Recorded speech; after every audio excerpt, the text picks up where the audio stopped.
आप सभी स्टूडेंट्स का हमारे YouTube चैनल अनंत ज्ञान बाई सज्जन में हार्दिक स्वागत है। यदि आप इस चैनल पर नए हैं तो प्लीज इसे सब्सक्राइब कर लीजिए और ज्यादा से ज्यादा लाइक शेयर जरूर कीजिए ताकि ज्यादा से ज्यादा लोगों के पास हमारा वीडियो पहुंच सके।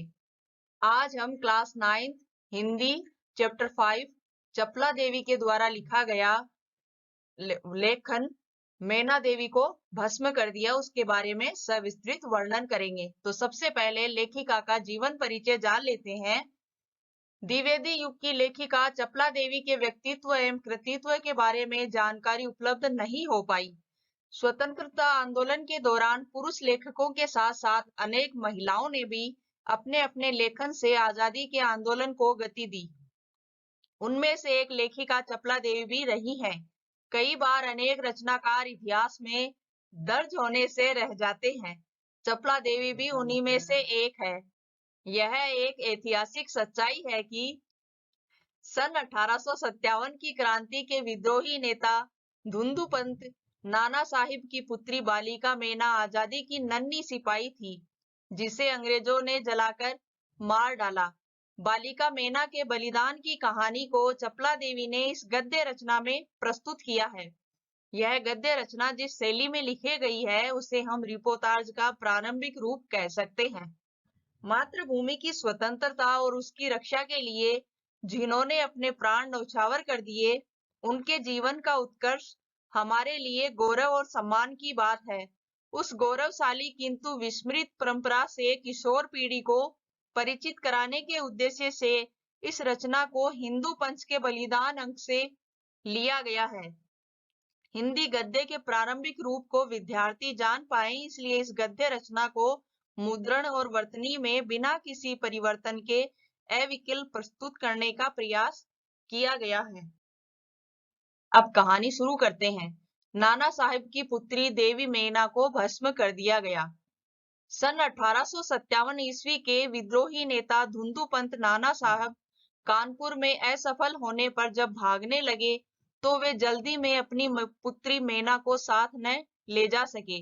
देवी मेना बिठूर में पिता के महल में रहती थी, पर विद्रोह दमन करने के बाद अंग्रेजों ने बड़ी ही क्रूरता से उस निरीह और निरपराध देवी को अग्नि में भस्म कर दिया गया। उसका रोमांचकारी वर्णन पाषाण हृदय को भी एक बार द्रवीभूत कर देता है। तो जैसा कि इस कथन से प्रस्तुत हो रहा है कि इस पाठ में नाना साहब जब मतलब 1857 की क्रांति हुई थी उस समय नाना साहब की पुत्री मेना देवी वे उसको साथ ना ले जा सके उस विद्रोह के कारण और जल्दबाजी में वे अकेले ही कानपुर से रवाना हो चुके थे और वे देवी मेना बिठूर में अपने पिता के महल में रहती थी और जहां अंग्रेजों ने विद्रोह के दमन के बाद उनका बड़ी ही क्रूरता से उन्हें अग्नि में जला दिया गया और इसी को लेकर इस कहानी में पूरा वर्णन किया गया है। कानपुर में भीषण हत्याकांड करने के बाद अंग्रेजों का सैनिक दल बिठूर की ओर गया। बिठूर में नाना साहब का राजमहल लूट लिया गया, पर उसमें बहुत थोड़ी संपत्ति अंग्रेजों के हाथ लगी। इसके बाद अंग्रेजों ने तोप के गोलों से नाना साहब का महल भस्म कर देने का निश्चय किया। सैनिक दल ने जब वहां तोपें लगाई, उस समय महल के बरामदे में एक अत्यंत सुंदर बालिका आकर खड़ी हो गई। उसे देखकर अंग्रेज सेनापति को बड़ा आश्चर्य हुआ, क्योंकि महल लूटने के समय वह बालिका वहां कहीं दिखाई न दी थी। अब जब नाना साहब कानपुर से पलायन कर गए तब अंग्रेजों ने नाना साहब के महल पर आक्रमण कर लिया और उसे लूट लिया और लूट लेने के बाद में उन्होंने डिसीजन लिया, मतलब उन्होंने निश्चय किया कि मतलब इस महल को तोप के गोलों से उड़ा दिया जाए। और जब वे इसकी तैयारी कर रहे थे उसी समय अचानक महल के बरामदे में एक सुंदर बालिका जो कि नाना साहब की पुत्री थी वह वहां आकर खड़ी हो गई और अंग्रेज सेनापति को उसे देखकर बड़ा आश्चर्य हुआ, क्योंकि इतनी सारी लूट करने के बाद में वह लड़की वहां महल में कहां से आई। उस बालिका ने बरामदे में खड़ी होकर अंग्रेज सेनापति को गोले बरसाने से मना किया। उसका करुणापूर्ण मुख और अल्प वयस देखकर सेनापति को भी उस पर कुछ दया आई। सेनापति ने उससे पूछा कि क्या चाहती है। जब अंग्रेज उस महल को जलाना चाहते थे, तोपों से उड़ाना चाहते थे, उसी समय उस लड़की ने कहा कि आप ऐसा मत कीजिए और उसने बड़े ही करुणापूर्ण मुख से मतलब बड़ी ही रुआनी सूरत बनाकर उसने कहा कि आप इसे भस्म मत कीजिए। तब सेनापति को उसका चेहरा देखकर दया आ गई और सेनापति ने कहा कि तुम क्या चाहती हो? बालिका ने शुद्ध अंग्रेजी भाषा में उत्तर दिया, क्या आप कृपा कर इस महल की रक्षा करेंगे? सेनापति ने कहा, क्यों, तुम्हारा इसमें क्या उद्देश्य है? तब बालिका बोली, आप ही बताइए कि यह मकान गिराने में आपका क्या उद्देश्य है? सेनापति ने कहा, यह मकान विद्रोहियों के नेता नाना साहब का वास स्थान था, तो सरकार ने इसे विध्वंस कर देने की आज्ञा दी है। जब लड़की ने कहा कि आप इसे महल को गिराइए नहीं, तब सेनापति ने कहा कि तुम इसे गिराने से रोकना क्यों चाहती हो? तब लड़की ने कहा कि आपको इस मकान को गिराने से आपका क्या उद्देश्य सफल होगा? तब सेनापति ने कहा कि यह विद्रोहियों के नेता नाना साहब का वास स्थान है और इसलिए सरकार ने इसे विध्वंस करने की आज्ञा दी है। तब बालिका ने क्या कहा? बालिका बोली, बालिका, आपके विरुद्ध जिन्होंने शस्त्र उठाए थे वे दोषी हैं, पर इस जड़ पदार्थ मकान ने आपका क्या अपराध किया है? मेरा उद्देश्य इतना ही है कि यह स्थान मुझे बहुत प्रिय है और इसी से मैं प्रार्थना करती हूँ कि इस मकान की रक्षा कीजिए। अब सेनापति ने उसे कहा कि हम इसे विध्वंस कर देंगे। तब उस लड़की ने कहा कि मतलब आपके विरुद्ध आंदोलनकारियों ने शस्त्र उठाए थे, तो आपके दोषी वे हैं, तो इस मकान को आप क्यों विध्वंस कर रहे हैं? और मैं चाहती हूँ कि इस मकान को आप विध्वंस मत कीजिए और इसकी रक्षा कीजिए। सेनापति ने दुख प्रकट करते हुए कहा कि कर्तव्य के अनुरोध से मुझे यह मकान गिराना ही होगा। इस पर बालिका ने अपना परिचय बताते हुए कहा कि मैं जानती हूँ कि आप जनरल हे हैं। आपकी प्यारी कन्या मेरी में और मुझ में बहुत प्रेम संबंध था। कई वर्ष पूर्व मेरे पास बराबर आती थी और मुझे हृदय से चाहती थी। उस समय आप भी हमारे यहाँ आते थे और मुझे अपनी पुत्री के ही समान प्यार करते थे। मालूम होता है कि आप वे सब बातें भूल गए हैं। मेरी की मृत्यु से मैं बहुत दुखी हुई थी, पर उसकी एक चिट्ठी मेरे पास अब तक है। अब जब सेनापति ने कहा कि मैं मतलब सरकार के बंधनों से बंधा हुआ हूँ और मुझे ये मकान गिराना ही होगा, तब उस लड़की ने अपना परिचय देते हुए कहा कि मैं आपको जानती हूँ, आप जनरल हैं और आपकी लड़की जो कि मतलब जिसका मतलब नाम है मेरी, वह मेरे साथ पढ़ी हुई है, मेरे पास बराबर आती थी और वह मेरी सखी थी। और आप भी मुझे उस समय से जानते हैं, लेकिन आप इस समय मतलब सब बातें भूल चुके हैं, क्योंकि मेरी की मृत्यु हो चुकी है और उससे आप बहुत दुखी थे, उसके कारण ये सब बातें भूल चुके हैं, लेकिन उसकी एक चिट्ठी मेरे पास अभी भी है। यह सुनकर सेनापति के होश उड़ गए। उसे बड़ा आश्चर्य हुआ और फिर उसने उस बालिका को भी पहचाना और कहा, अरे यह तो नाना साहब की कन्या मेना है। जब उस लड़की ने अपने परिचय दिया तो उस सेनापति ने उसे पहचान लिया और कहा कि यह तो नाना साहब की लड़की है। सेनापति है कुछ क्षण ठहर कर बोले, हाँ, मैंने तुम्हें पहचाना, पर कि तुम मेरी पुत्री मेरी की सहचरी हो अर्थात सखी हो, किंतु मैं जिस सरकार का नौकर हूँ उसकी आज्ञा नहीं टाल सकता, तो भी मैं तुम्हारी रक्षा का प्रयत्न करूंगा। इसी समय प्रधान सेनापति जनरल आउटरम वहां आ पहुंचे और उन्होंने बिगड़कर सेनापति हे से कहा, नाना का महल अभी तक तोप से क्यों नहीं उड़ाया गया?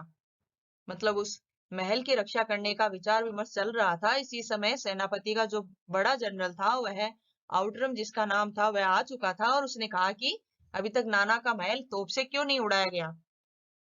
सेनापति हे ने विनय पूर्वक कहा, मैं इसी फिक्र में हूं, किंतु आपसे एक निवेदन है, क्या किसी तरह नाना का महल बच सकता है? आउटरम ने कहा, गवर्नर जनरल की आज्ञा के बिना यह संभव नहीं है। नाना साहब पर अंग्रेजों का क्रोध बहुत अधिक है। नाना के वंश या महल पर दया दिखाना असंभव है। सेनापति है, तो लॉर्ड कैनिंग को इस विषय का एक तार देना चाहिए। जब उस जनरल आउटरम ने कहा कि बड़े सेनापति जो गवर्नर जनरल हैं, उनकी आज्ञा के बिना यह संभव नहीं हो सकता, इस महल को बचाया नहीं जा सकता, क्योंकि वे नाना साहब से बहुत क्रोधित हैं, क्योंकि वे बहुत तीव्र गति से आंदोलन कर रहे हैं या फिर अंग्रेजों का विरोध कर रहे हैं, इसके कारण वे बहुत ही नाराज हैं। तब सेनापति हे ने कहा कि लॉर्ड कैनिंग अर्थात गवर्नर जनरल को इस विषय में एक तार देना चाहिए, अर्थात पत्र देना चाहिए। आउटरम, आखिर आप ऐसा क्यों चाहते हैं? हम यह महल विध्वंस किए बिना और नाना की लड़की को गिरफ्तार किए बिना नहीं छोड़ सकते। सेनापति हे मन में दुखी होकर वहां से चला गया। इसके बाद जनरल आउटरम ने नाना का महल फिर घेर लिया। महल का फाटक तोड़कर अंग्रेज सिपाही भीतर घुस गए और मैना को खोजने लगे, किंतु आश्चर्य है, कि सारे महल का कोना कोना खोज डाला पर मैना का पता नहीं लगा। अब जब आउटरम ने ये सिद्ध कर दिया कि मतलब इस महल को हम छोड़ नहीं सकते, इसे विध्वंस करना ही पड़ेगा और नाना साहब की लड़की को भी गिरफ्तार करना पड़ेगा, तब सेनापति है वहां से दुखी होकर चला गया और जनरल ने सभी सैनिकों को आदेश दे दिया कि उस लड़की को खोजो और उसे गिरफ्तार करो। लेकिन जब सैनिकों ने पूरा महल खोज डाला तो उन्हें उस लड़की का कहीं भी पता नहीं चला। उसी दिन संध्या समय लॉर्ड कैनिंग का एक तार आया जिसके आशय इस प्रकार था। लंदन के मंत्रिमंडल का यह मत है कि नाना का स्मृति चिन्ह तक मिटा दिया जाए, इसलिए वहां की आज्ञा के विरुद्ध कुछ नहीं हो सकता। उसी क्षण क्रूर जनरल आउटरम की आज्ञा सेनानी साहब से नाना साहब के सुविशाल राज मंदिर पर तोपे के गोले बरसाने लगे। घंटे भर में वह महल मिट्टी में मिला दिया गया। अब जिस समय मैना साहब की और उस आउटरम जनरल की बातचीत हुई थी, उसी दिन शाम के समय एक वहां से लंदन से एक तार आया और उसमें कहा गया कि नाना साहब का स्मृति चिन्ह अर्थात उस महल को मिटा दिया जाए। तब उसने जनरल आउटरम ने तोप के गोले बरसाकर उस महल को मिट्टी में मिला दिया। उसी समय लंदन के सुप्रसिद्ध टाइम्स पत्र में 6 सितंबर को यह एक लेख लिखा गया। बड़े दुख का विषय है, भारत सरकार आज तक उस दुर्दांत नाना साहब को नहीं पकड़ सकी जिस पर समस्त अंग्रेज जाति का भीषण क्रोध है। जब तक हम लोगों के शरीर में रक्त रहेगा तब तक कानपुर में अंग्रेजों के हत्याकांड का बदला लेना हम लोग न भूलेंगे। उस दिन पार्लियामेंट की हाउस ऑफ लॉर्ड सभा में सर थॉमस हे की एक रिपोर्ट पर बड़ी हंसी हुई, जिसमें सर हे ने नाना की कन्या पर दया दिखाने की बात लिखी थी। हे के लिए निश्चय ही यह कलंक की बात है, जिस नाना ने अंग्रेज नर नारियों का संहार किया उसकी कन्या के लिए क्षमा। अब जब उसका महल गिरा दिया गया और अंग्रेज मतलब खुश हो रहे थे, मतलब हमने नाना साहब के सभी वंश या उसकी मतलब जो भी स्मृति चिन्ह थी उसको ध्वस्त कर दिया है, तो मतलब उसी दिन वहां जब लंदन में एक सभा हुई पार्लियामेंट में, तो वहां सर थॉमस हे ने एक बड़ी रिपोर्ट लिखी। उसमें कहा कि नाना साहब की कन्या पर दया दिखाओ, मतलब उसे छोड़ दिया जाए। लेकिन जब अंग्रेजों ने यह सुना कि मतलब जिस नाना साहब ने अंग्रेज नर नारियों का संहार किया उसकी लड़की को हम क्षमा नहीं कर सकते। अपना सारा जीवन युद्ध में बिताकर अंत में वृद्धावस्था में सर थॉमस हे एक मामूली महाराष्ट्र बालिका के सौंदर्य पर मोहित होकर अपना कर्तव्य ही भूल गए। हमारे मत से नाना के पुत्र कन्या तथा अन्य कोई भी संबंधी जहां कहीं मिले मार डाला जाए। नाना की जिस कन्या से हे का प्रेमालाप हुआ उसको उन्हीं के सामने फांसी पर लटका देना चाहिए। अब जब मतलब हे ने जनरल हे ने उस नाना साहब की पुत्री मैना का पक्ष लिया और उन्होंने कहा कि उस लड़की को बचा लिया जाए, तब वहां की गवर्नमेंट ने डिसीजन लिया कि जिस गवर्नर जनरल ने उस नाना साहब की पुत्री का पक्ष लिया है उस गवर्नर जनरल को फांसी पर उस लड़की के सामने ही लटका दिया जाए। सन 57 के सितंबर मास में अर्धरात्रि के समय चांदनी में एक बालिका स्वच्छ उज्जवल वस्त्र पहने हुए नाना साहब के भग्नाविष्ट प्रसाद के ढेर पर बैठी रो रही थी। पास ही जनरल आउटरम की सेना भी ठहरी थी। कुछ सैनिक रात्रि के समय रोने की आवाज सुनकर वहां गए। बालिका केवल रो रही थी, सैनिकों के प्रश्न का कोई उत्तर नहीं देती थी। इसके बाद कराल रूपधारी जनरल आउटरम भी वहां पहुंच गया। वह उसे तुरंत पहचान कर बोला, ओ यह तो नाना साहब की लड़की मैना है। मतलब जब सन 57 की जो हो रही थी मतलब क्रांति, उसी समय उस दिन जिस मतलब उस महल को ध्वस्त कर दिया गया, उसके कुछ समय बाद ही वह लड़की वहां उसके जो भग्नावशेष थे मतलब उसके जो अर्ध अवशेष बचे थे उन्हीं के ढेर पर बैठी रो रही थी। और उसी समय सेना आ गई और उसी समय वह जनरल आउटरम भी आ गया और उसे पहचान लिया कि यह नाना साहब की लड़की मैना है। पर वह बालिका किसी और न देखती थी और न अपने चारों ओर सैनिकों को देखकर जरा भी डरी। जनरल आउटरम ने आगे बढ़कर कहा, अंग्रेज सरकार की आज्ञा से मैंने तुम्हें गिरफ्तार किया है। मैना उसके मुंह की ओर देखकर आर्द्र स्वर में बोली, मुझे कुछ समय दीजिए जिससे आज मैं यहाँ जी भरकर रो लूं। पर पाषाण हृदय वाले जनरल ने उसकी अंतिम इच्छा भी पूरी न होने दी। उसी समय मैना के हाथ में हथकड़ी पड़ी और वह कानपुर के किले में लाकर कैद कर दी गई।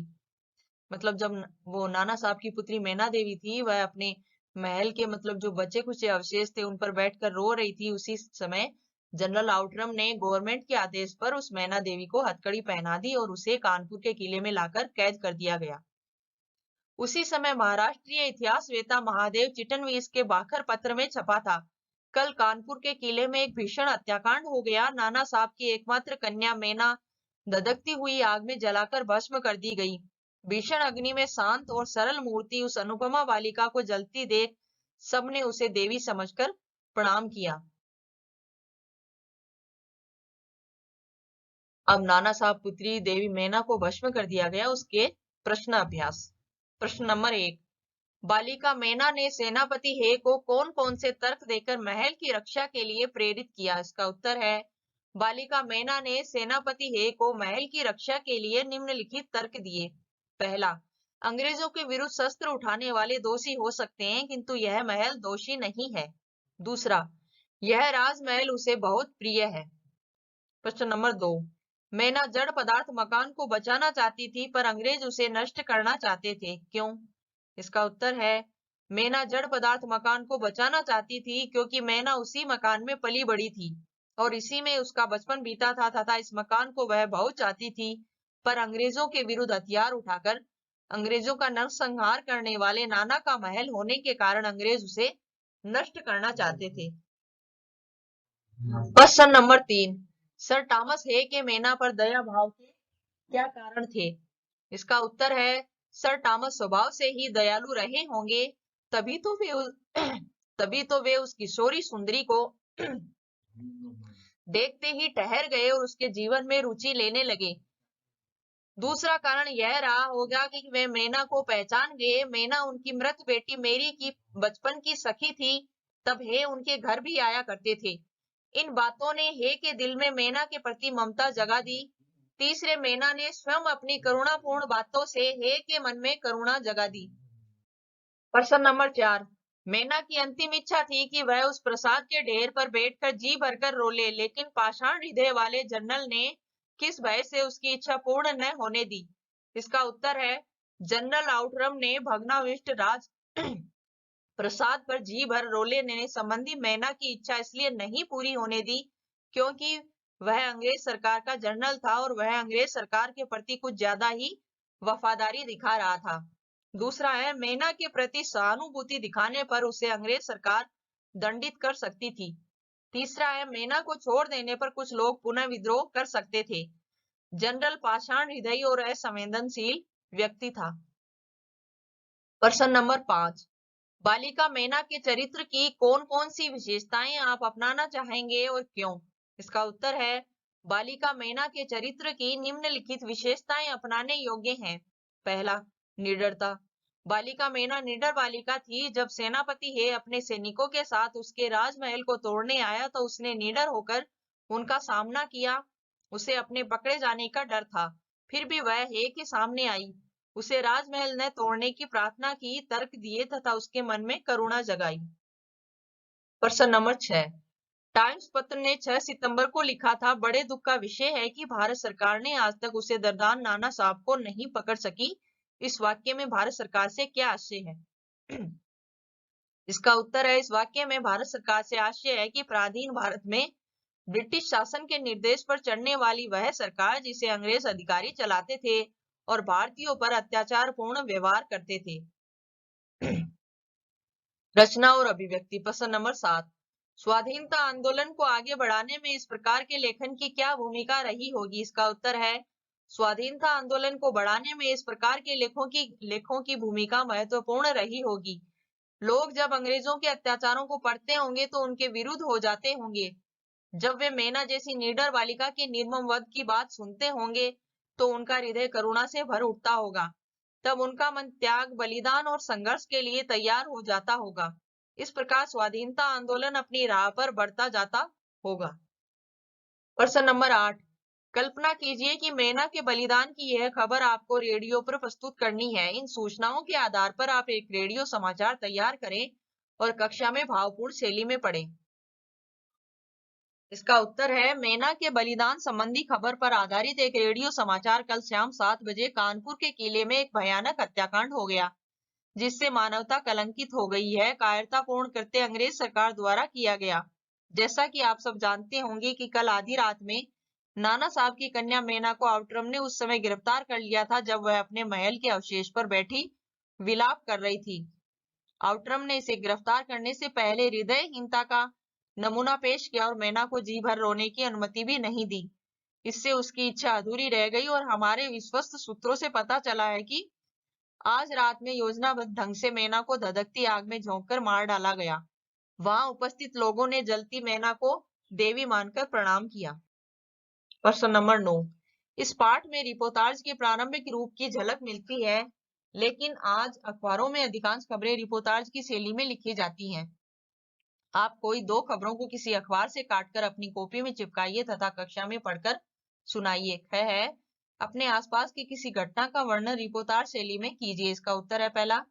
क समाचार पत्रों से ली गई दो खबरें। पहला है पूर्व उपराज्यपाल के कार्यकाल में प्रस्ताव बनाया गया था। विभिन्न एजेंसियों की आपसी खींचातान की वजह से योजना अटकी। चांदनी चौक में ट्रोम चलाने की योजना खटाई में पड़ी। नई दिल्ली, जितेंद्र भारद्वाज। चांदनी चौक में ट्राम चलाने की योजना सिविक एजेंसियों की खींचतान में फंस गई है। पूर्व उपराज्यपाल नजीब जंग के समय यह प्रोजेक्ट बना था। मेट्रो की इसकी नोडल एजेंसी बनाया गया था। परिवहन प्राधिकरण पीडब्ल्यूडी और ट्रैफिक पुलिस इसमें सदस्य थे। दिल्ली में वर्ष 1963 तक ट्रोम चांदनी चौक की शान रही। इसे फिर से चलाने के लिए वर्ष 2014 में तत्कालीन उपराज्यपाल नजीब जंग ने एक कमेटी बनाई थी और कमेटी ने रिपोर्ट दी थी कि फतेहपुरी मस्जिद से नेताजी सुभाष मार्ग और कोडिया पुल से परेड ग्राउंड लाल किले तक ट्रोम चलाई जा सकती है। ट्राम वाले रूट पर सुबह 8 बजे से रात 8 बजे तक यहाँ कोई दूसरा वाहन नहीं चलेगा। मेट्रो ट्रैफिक पुलिस के सूत्रों का कहना है कि फिलहाल यह योजना आगे नहीं बढ़ पा रही है। जिस एजेंसी को जो काम सौंपा गया वह तय समय पर पूरा नहीं हुआ। एजेंसियों ने कुछ कामों को अधिकार क्षेत्र में नहीं होने की बात कहकर दूसरे के पाले में धकेल दिया। पुरानी ट्राम 1908 से 1963 तक ट्राम के रास्ते में जामा मस्जिद, चांदनी चौक और सदर बाजार का इलाका पड़ता था। घोड़े खींचते थे ट्राम। 1960 में सबसे छोटा टिकट आधा आना, सबसे बड़ा 4 आना। 1989 में नासिक और 1895 में चेन्नई में ट्रोम चली थी। 1873 में कोलकाता और 1864 मुंबई और 1915 में पटना में ट्रोम चली थी। 1908 में दिल्ली में लॉर्ड हार्डिंग ने ट्रोम शुरू की। दूसरा है बदलाव का श्रेय शिक्षकों को, सीएम सम्मान। नई दिल्ली, प्रमुख संवाददाता। 2 साल में दिल्ली सरकार ने शिक्षा के क्षेत्र में छोटे छोटे बदलाव किए हैं। इन बदलावों से हुए सुधारों का श्रेय दिल्ली सरकार के शिक्षकों को जाता है। मुख्यमंत्री अरविंद केजरीवाल ने मंगलवार को शिक्षक दिवस पर आयोजित सम्मान समारोह में यह बात कही। मुख्यमंत्री ने कहा कि जो भी दिल्ली के शिक्षकों ने किया उसकी चर्चा दुनिया भर में हुई है। सरकार ने अपने कार्यकाल में शिक्षकों को सम्मान देने की कोशिश की है। जैसा सम्मान शिक्षकों के लिए पुरानी परंपराओं में दिया जा रहा था। जो समाज अपने शिक्षक का सम्मान करता है वह समाज भी आगे बढ़ता है। इस समारोह में 51 शिक्षकों को सम्मानित किया गया, जिसमें 25,000 रुपए, शॉल व प्रशस्ति पत्र देकर सम्मानित किया गया। मनीष सिसोदिया ने इस मौके पर कहा कि आज का दिन शिक्षकों का दिन है। आपके योगदान के सम्मान के लिए सरकार यहाँ उपस्थित है। उन्होंने कहा कि आप सब लोग इंसान व राष्ट्र बनाने के लिए काम कर रहे हैं। आज तन मन धन से शिक्षक काम कर रहे हैं। 2 साल पहले तक जब भी सम्मान मिले तो यह सादा कार्यक्रम में नहीं, भव्यता के साथ होना चाहिए। हर साल इस आयोजन को बड़ा किया जाए। आज करीब 1.25 लाख शिक्षक हैं। वे जबरदस्त भूमिका निभा रहे हैं। सरकार शिक्षा बजट बढ़ाने का श्रेय ले सकती है, लेकिन काम शिक्षकों ने किया है। शिक्षकों के लिए आयोजित इस कार्यक्रम में विशेष बात यह थी कि यहाँ मंच का संचालन छात्रों को दिया गया था। विभिन्न स्कूलों के बच्चों को पहली बार मंच संचालन का मौका दिया गया। इस पर केजरीवाल बोले, दिल्ली के शिक्षकों की चर्चा आज सारी दुनिया में हो रही है। त्यागराज स्टेडियम में आयोजित किया गया भव्य कार्यक्रम है। अपने आसपास की एक घटना का रिपोर्टाज शैली में वर्णन। रानीखेड़ा के लोग कचरे पर कुछ भी नहीं सुनेंगे। नई दिल्ली, प्रमुख संवाददाता। रानीखेड़ा गांव में कचरा डाले जाने के विरोध में ग्रामीण तीसरे दिन मंगलवार को भी डटे रहे। निगम के ट्रक कचरा डालने न आए, इसके लिए ग्रामीण रात भर पहरेदारी करते रहे। ग्रामीणों ने लिखित आश्वासन से पहले मौके से नहीं हटने की बात कही। गाजीपुर लैंडफिल साइट पर हुए हादसे के बाद से दिल्ली में हर दिन पैदा होने वाले कचरे का निष्पादन बड़ी समस्या के तौर पर सामने आया है। गाजीपुर में कचरा डालने पर रोक के बाद निगम की ओर से रानीखेड़ा गांव में रविवार को कचरा डालने का प्रयास किया गया था, लेकिन ग्रामीणों ने कचरे के ट्रकों को वापस लौटा दिया। तब से ही ग्रामीण मौके पर जमे हुए हैं। दिन में महिलाएं और बच्चे धरने पर बैठे रहे। जबकि रात के समय पुरुषों द्वारा पहरेदारी की जा रही है। स्थानीय निवासी सतवीर डबास ने कहा कि जब तक रानीखेड़ा में कूड़ा नहीं डालने का लिखित आश्वासन उपराज्यपाल की ओर से नहीं दिया जाएगा, तब तक ग्रामीण मौके से नहीं हटेंगे। इसके लिए चाहे कुछ भी करना पड़े। हिंदुस्तान 6 सितंबर 2017 से साभार। प्रश्न नंबर 10, आप किसी ऐसे बालक अथवा बालिका के बारे में एक अनुच्छेद लिखिए जिसने कोई बहादुरी का काम किया हो। इसका उत्तर है, दीपावली नजदीक थी। धनतेरस वाले दिन हमारे एक जानकार सहपरिवार हमसे मिलने घर आए थे। दीपावली के आसपास वैसे भी दुकानों पर और बाजारों में भीड़ भाड़ बढ़ जाती है। हमारे जानकार ने विचार किया कि यहाँ तक आए हैं तो दीपावली के लिए कुछ खरीदारी यहीं से करते चलें। पर यह बात उन्होंने अपने तक ही सीमित रखी और 5 साढ़े 5 बजे वे हमारे घर से निकले और बाजार चले गए। भीड़ होने के कारण वे अपनी पत्नी के साथ मोटरसाइकिल से धीरे धीरे जा रहे थे। उनकी पत्नी का ध्यान आसपास की दुकानों पर रहा होगा। तभी एक 20-21 वर्षीय युवक ने उनके गले से चेन खींच ली। वह चेन लेकर भागने लगा। तभी एक 12-13 साल के लड़के ने उसे रोकना चाहा पर उसने लड़के को एक चांटा मारा और कुछ ही दूर बाइक की ओर भागा। वहां उसका साथी बाइक स्टार्ट कर चुका था। वह बाजार की उल्टी दिशा में तेजी से बाइक दौड़ाकर गायब हो गया। इधर हमारे जानकार ने जल्दी से अपनी बाइक खड़ी की। उन्होंने अपनी पत्नी को सांत्वना दी और देखा कि उसका गला चेन से 1-2 जगह कट गया था। उन्होंने तुरंत 100 नंबर पर फोन किया। 10 मिनट बाद पुलिस आई, उनका बयान नोट किया। तभी हमारे जानकार के पास वही 12-13 वर्ष का बालक आया और कागज पर कुछ लिखा हुआ थमाकर चलता बना। हमारे जानकार ने देखा कि उस कागज पर उस बाइक का नंबर था जिस पर वह भागा था। पुलिस को बाइक का नंबर मिलते ही कार्रवाई में आसानी हुई। रात 10 बजे तक चेन खींचने वाला और उसका साथी थाने में थे। अगले दिन पुलिस ने हमारे जानकार को थाने बुलाकर चेन लौटा दी। वे जानकार जब भी हमारे घर आते हैं उस बालक के प्रति कृतज्ञता जताना नहीं भूलते। भाषा अध्ययन प्रश्न नंबर 11, भाषा और वर्तनी का स्वरूप बदलता जा रहा है। इस पाठ में हिंदी गद्य का प्रारंभिक स्वरूप व्यक्त हुआ है जो लगभग 75-80 वर्ष पहले था। इस पाठ के किसी पसंदीदा अनुच्छेद को वर्तमान मानक हिंदी रूप में लिखिए। इसका उत्तर है, सेनापति ने दुख प्रकट करते हुए कहा कि कर्तव्य के कारण मुझे यह मकान गिराना ही होगा। इस पर बालिका ने अपना परिचय देते हुए कहा, मैं जानती हूँ कि आप जनरल हैं। आपकी प्रिय कन्या मेरी और मुझ में बहुत प्रेम था। कई वर्ष पूर्व मेरी मेरे पास बराबर आती थी और मुझे हृदय से चाहती थी। उस समय आप भी हमारे यहाँ आते थे और मुझे अपनी पुत्री के ही समान प्यार करते थे। मालूम होता है कि आप वे सब बातें भूल गए हैं। मेरी की मृत्यु से मैं बहुत दुखी हुई थी। उसकी एक चिट्ठी मेरे पास अब तक है।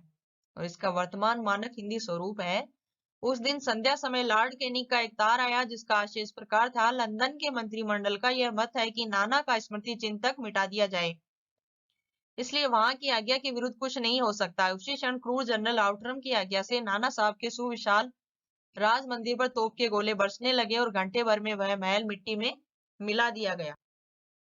पाठ्योत्तर सक्रियता प्रश्न नंबर 12, अपने साथियों के साथ मिलकर बहादुर बच्चों के बारे में जानकारी देने वाली पुस्तकों की सूची बनाइए। ये आप स्वयं कर लेना। और प्रश्न नंबर 13, यह भी आप स्वयं कर लेना। प्रश्न नंबर 14, अपठित गद्यांश को पढ़कर दिए गए प्रश्नों के उत्तर दीजिए। आजाद भारत में दुर्गा भाभी की उपेक्षा और आदर दोनों मिले। सरकारों ने उन्हें पैसों से तोलना चाहा। कई वर्ष पहले पंजाब में उनके सम्मान में आयोजित एक समारोह में तत्कालीन मुख्यमंत्री दरबारा सिंह ने उन्हें 51,000 रुपए भेंट किए। भाभी ने वे रुपए वहीं वापस कर दिए। जहां कहा, जब हम आजादी के लिए संघर्ष कर रहे थे उस समय किसी व्यक्तिगत लाभ या उपलब्धि की अपेक्षा नहीं थी। केवल देश की स्वतंत्रता ही हमारा ध्येय था। उस समय उस ध्येय पद पर हमारे कितने ही साथी अपना सर्वस्व निछावर कर गए, शहीद हो गए। मैं चाहती हूँ कि मुझे जो 51,000 रुपए दिए गए हैं उस धन से यहाँ शहीदों का एक बड़ा स्मारक बना दिया जाए जिसमें क्रांतिकारी आंदोलन के इतिहास का यह अध्ययन और अध्यापन हो, क्योंकि देश की नई पीढ़ी को इसकी बहुत आवश्यकता है। मुझे याद आता है कि सन 1937 का जमाना, जब कुछ क्रांतिकारी साथियों ने गाजियाबाद तार भेजकर भाभी से चुनाव लड़ने की प्रार्थना की थी। भाभी ने तार से उत्तर दिया, चुनाव में मेरी कोई दिलचस्पी नहीं है, तो लड़ने का प्रश्न ही नहीं उठता। मुल्क के स्वाधीन होने के बाद की राजनीति भाभी को कभी रास नहीं आई। अनेक शीर्ष नेताओं से निकट संपर्क होने के बाद भी वे संसदीय राजनीति से दूर ही बनी रही। शायद इसीलिए अपने जीवन का शेष हिस्सा नई पीढ़ी के निर्माण के लिए अपने विद्यालय को उन्होंने समर्पित कर दिया। स्वतंत्र भारत में दुर्गा भाभी का सम्मान किस प्रकार किया गया? तो इसका उत्तर है कई वर्ष पहले उनके सम्मान में एक समारोह का आयोजन किया गया। पहला है स्वतंत्र भारत में दुर्गा भाभी को 2 तरह से सम्मानित किया गया। दूसरा है पंजाब के तत्कालीन मुख्यमंत्री दरबारा सिंह ने उन्हें 51,000 रुपए भेंट किए। दूसरा प्रश्न है दुर्गा भाभी ने भेंट स्वरूप प्रदान किए गए रुपए लेने से इनकार क्यों कर दिया? क्योंकि दुर्गा भाभी ने रुपए लेने से इसलिए इनकार कर दिया क्योंकि उन्होंने आजादी के लिए जो संघर्ष किया उसका मूल्य नहीं लेना चाहती थी। दुर्गा भाभी संसदीय राजनीति से दूर क्यों रही? क्योंकि उनकी राजनीति में कोई रुचि नहीं थी। चौथा प्रश्न है आजादी के बाद उन्होंने अपने को किस प्रकार व्यस्त रखा? आजादी के बाद दुर्गा भाभी ने नई पीढ़ी के निर्माण के लिए स्कूल खोला और वे उसी में पूरी तरह व्यस्त हो गई। पांचवा प्रश्न है दुर्गा भाभी के व्यक्तित्व की कौन सी विशेषता आप अपनाना चाहेंगे? मैं दुर्गा भाभी के चरित्र से निम्नलिखित विशेषता अपनाना चाहूंगी, जैसे निस्वार्थ देश प्रेम, दूसरा है नई पीढ़ी के चरित्र निर्माण में रुचि, तीसरा है देश हित में त्याग और चौथा है दृढ़ निश्चय और पांचवा है कर्म में विश्वास। इसी के साथ हमारी कक्षा यहीं समाप्त होती है। इस वीडियो को देखने के लिए आपका बहुत बहुत धन्यवाद। प्लीज लाइक शेयर एवं सब्सक्राइब जरूर कीजिए।